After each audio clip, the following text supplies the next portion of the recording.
நாட்களாக ஒரு காலவரையற்ற வேலைநிறுத்த போராட்டத்தில் நீங்கள் ஈடுபட்டிருக்கிறீர்கள். இந்த போராட்டம் தேர்தல் நடக்கக்கூடிய நேரத்தில் நடந்து கொண்டிருக்கிறது. ஊரெல்லாம் தேர்தல் நடந்தாலும் நமக்கான பசியும் நமக்கான கடினங்களும் எப்போதுமே இடைவெளி இல்லாமலே அது தொடர்ந்து கொண்டே தான் இருக்கும். பட்டுக்கோட்டை கல்யாண சுந்தரத்தினுடைய நினைவு நாள் நேற்றைய முன்தினம். பொங்கல் பிறந்தாலும் தீபம் எரிந்தாலும் ஏழைகள் வாழ்வது கண்ணீரிலே என்று வரிகளை எழுதிய ஒரு புரட்சி கவிஞர். ஊரெல்லாம் தேர்தல் திருவிழாவாக இருந்தாலும் தொழிலாளிகளை பொறுத்தவரையிலும் கண்ணீரும் அதை துடைப்பதற்கான போராட்டமும் தொடர்ந்து நடைபெற்று கொண்டே இருக்கிறது. இடையிலே கூட நான் சில தினங்கள் வர முடியாமல் போனதற்கு காரணம், இங்கே எனக்கு முன்னால் பேசிய நோபல் டெக் ஸ்டீல் இண்டஸ்ட்ரி இரும்பு தொழிற்சாலையில் கடந்த 5ஆம் தேதி நடந்த கொடூரமான ஒரு தொழிற்சாலை நிர்வாகத்தால் நடத்தப்பட்ட ஒரு கொடூரமான விபத்து. அதில் இறந்து போனவர்கள் மனிதர்கள், தொழிலாளிகள் 5 பேர். உத்தரப்பிரதேசத்திலும் டெல்லியிலும் பீகாரிலும் இருந்து வழித்து பிழைப்பிற்காக வந்தவர்கள். அவர்களை லோடிங் அன்லோடிங் என்று சொல்லக்கூடிய பொருளை ஏற்றுவதற்கும் இறக்குவதற்கும் பயன்படுத்துவதாக அனுமதி வாங்கிய அந்த நிர்வாகம், ஆனால் உள்ளே அவர்களை வாங்கிய வேலை என்பது வேறு விதமானது.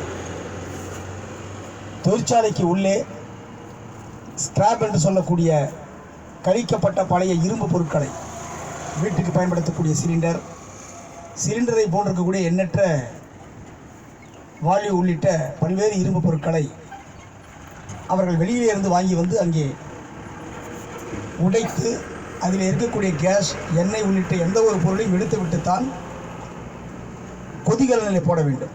அந்த இரும்பை உருக்குகிற கொதிகலனில் போட வேண்டும். ஆனால் அதற்கெல்லாம் முறையாக செய்வதற்கு கால அவகாசம் தேவைப்படும்.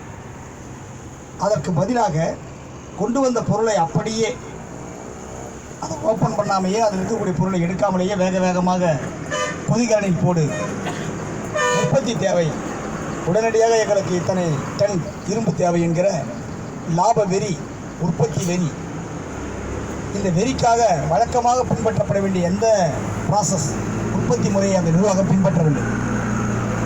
இப்படி போட்டால் என்ன நடக்கும்?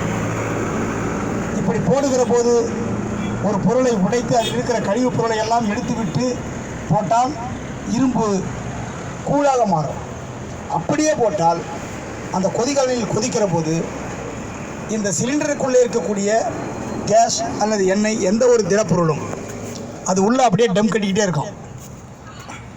வேலை செய்யக்கூடிய அந்த தொழிலாளிகள் ஒரு பெரிய கடாவில் வந்து ஒரு குழம்பை வந்து கொதிக்க வைக்கிற போது கையில் இரும்பை பிடிச்சி இப்படி ஆட்டினாங்கன்னு சொன்னால் உள்ள ஒரு வேளை அது டம் கட்டி இருந்தால் கூட வெளியே வந்துடும். ஆனால் அதுக்கான வாய்ப்பை கூட அவங்க வந்து தரல. அப்படிப்பட்ட இன்ஸ்ட்ருமெண்ட்டே கிடையாது.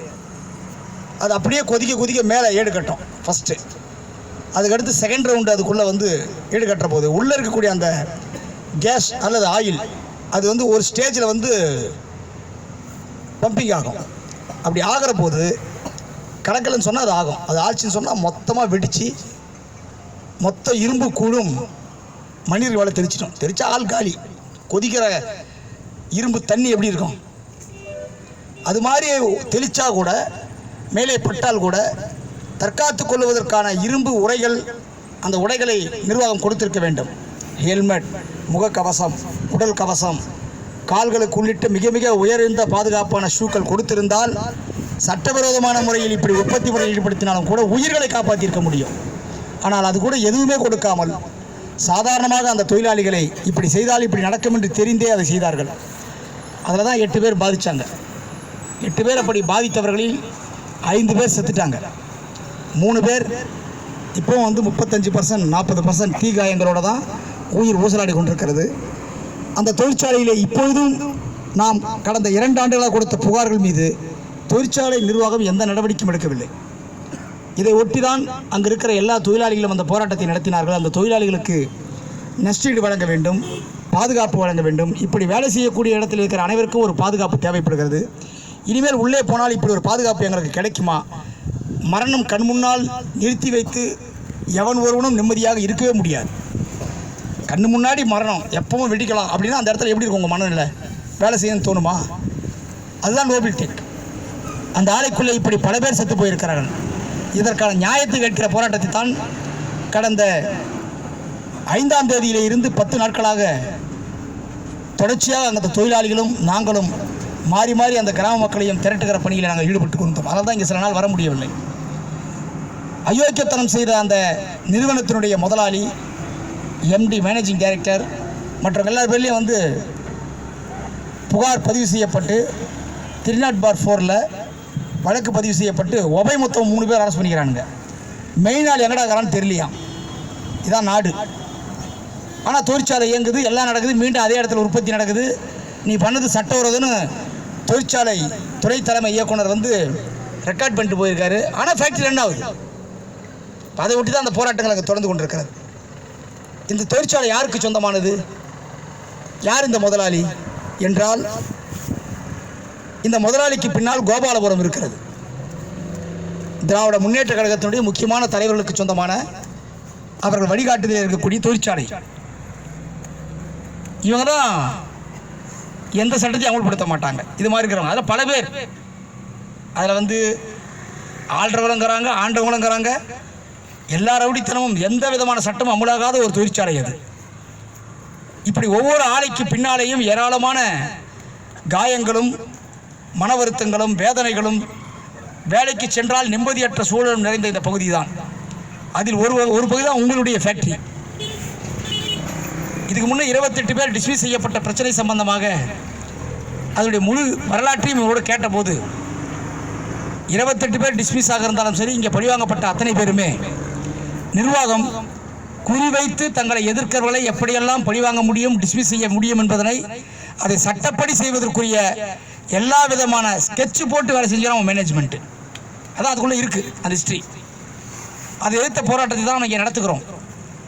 22 நாட்களாக ஒரு போராட்டம் இங்கே நடந்து கொண்டிருக்கிறது.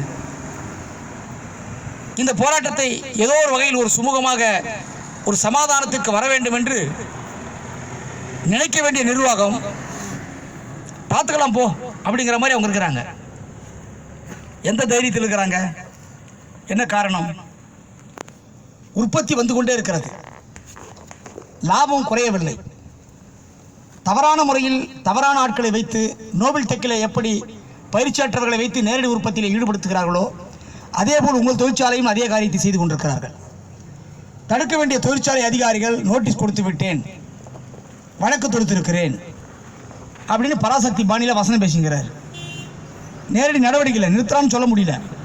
அவன் போய் நிறுத்துறான்னு அடாவடித்தனமாக உள்ளே போனால் அவன் வெளியே வந்து பேச்சுவார்த்தை வருவான். இதெல்லாம் வம்பா இருக்குதுன்னு கேட்க வேண்டியவர்கள் மௌனமாக இருக்கிறார்கள்.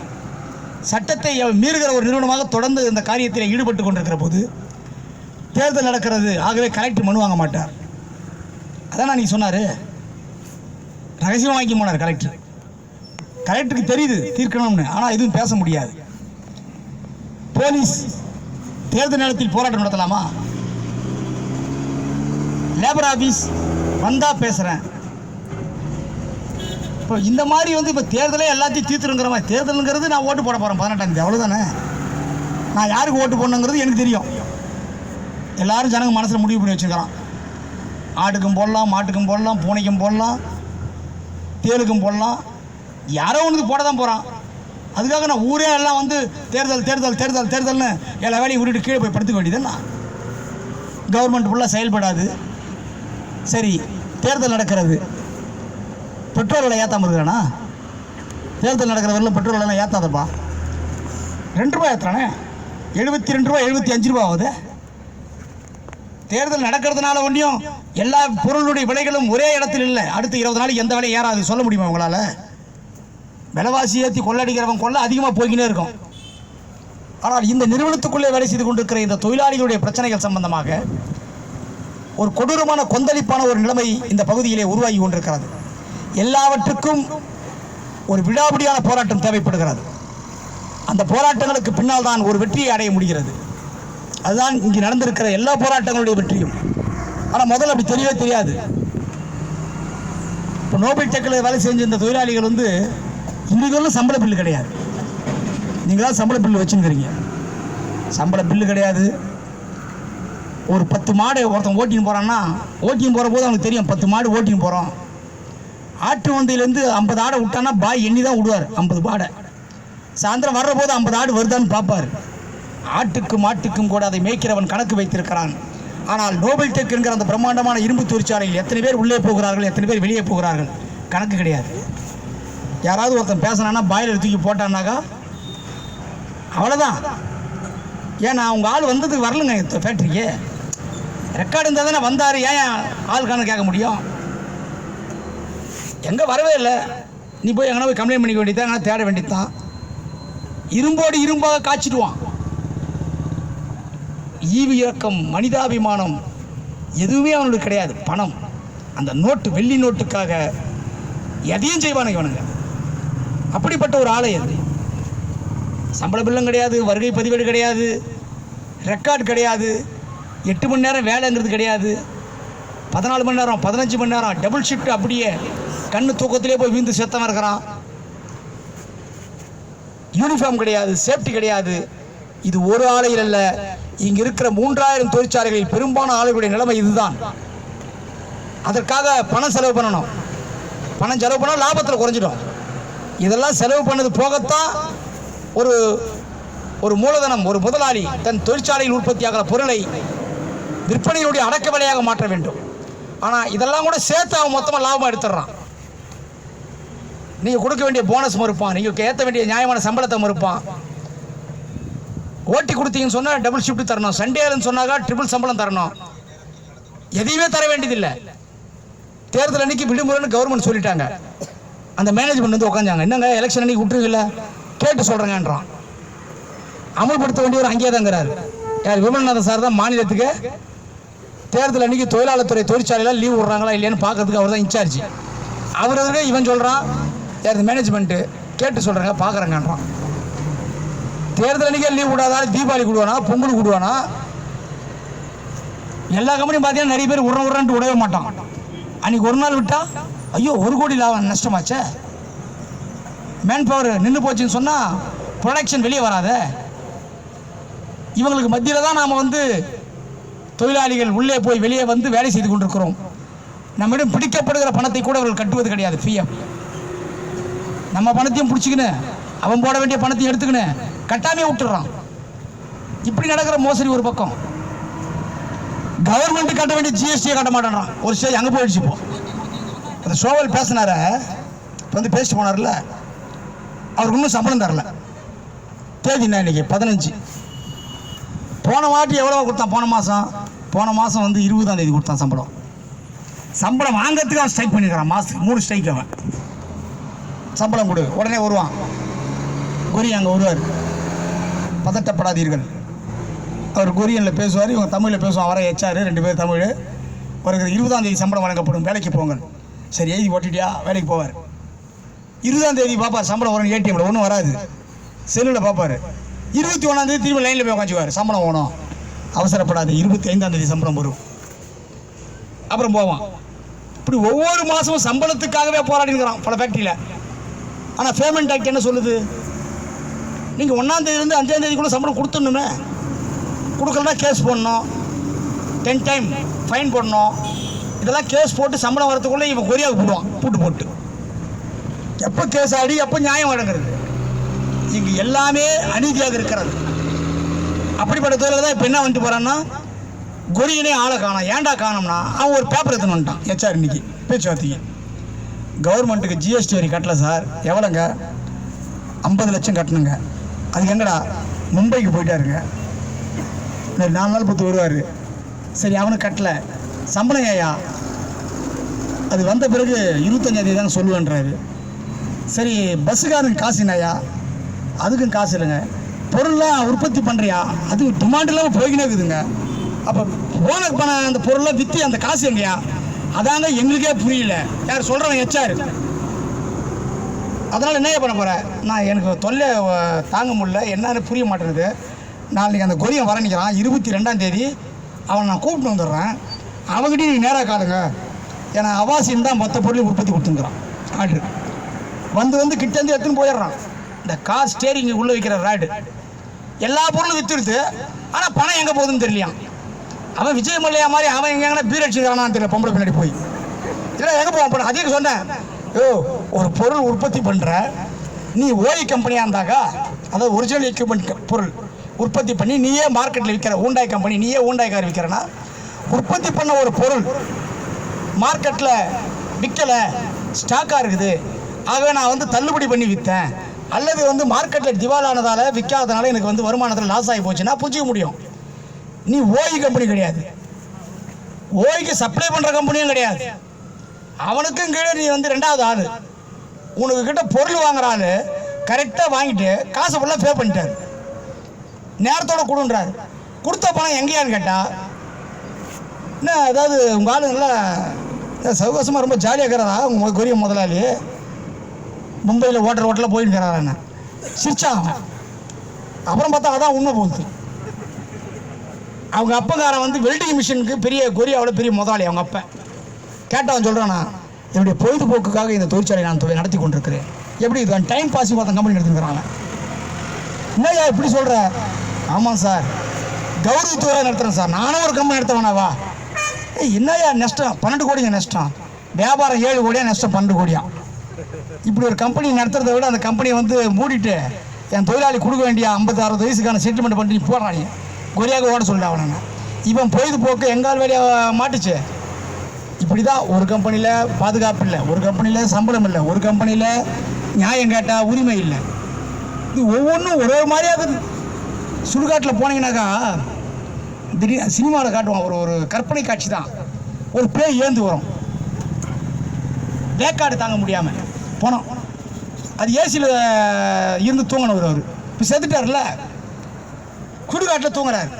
வெய்ய காலம் ஒரே புழுக்கமாக இருக்குதுப்பா, என்ன பண்ணுறதுனே தெரில. ஒரு பணம் பார்த்தா அப்படியே பாட்டு நல்லா அண்ணாண்டா தூங்கிக்குது. அது யாருன்னா ரொம்ப ஐயப்பாவும் கேஸு. அது எல்லா காலத்துலையும் துணி அவுத்து போட்டு பாட்டு நடுவோட்டில் பிளாட்ஃபார்மில் தூங்குற நம்மள மாதிரி ஆள். அது சவகாசமாக தூங்கிக்குது. இன்னொன்று பார்த்தா அந்த பேய் விரவு கட்ட இறவிட்ட எல்லாத்தையும் போட்டு போய்த்து தூங்குது. அது பேய் அது ரொம்ப நோயாளி போகுது, சின்ன காற்று கூட தாங்காதான். இப்படி சுடுகாட்டில் விதவிதமான பணங்களாக இருக்குமா.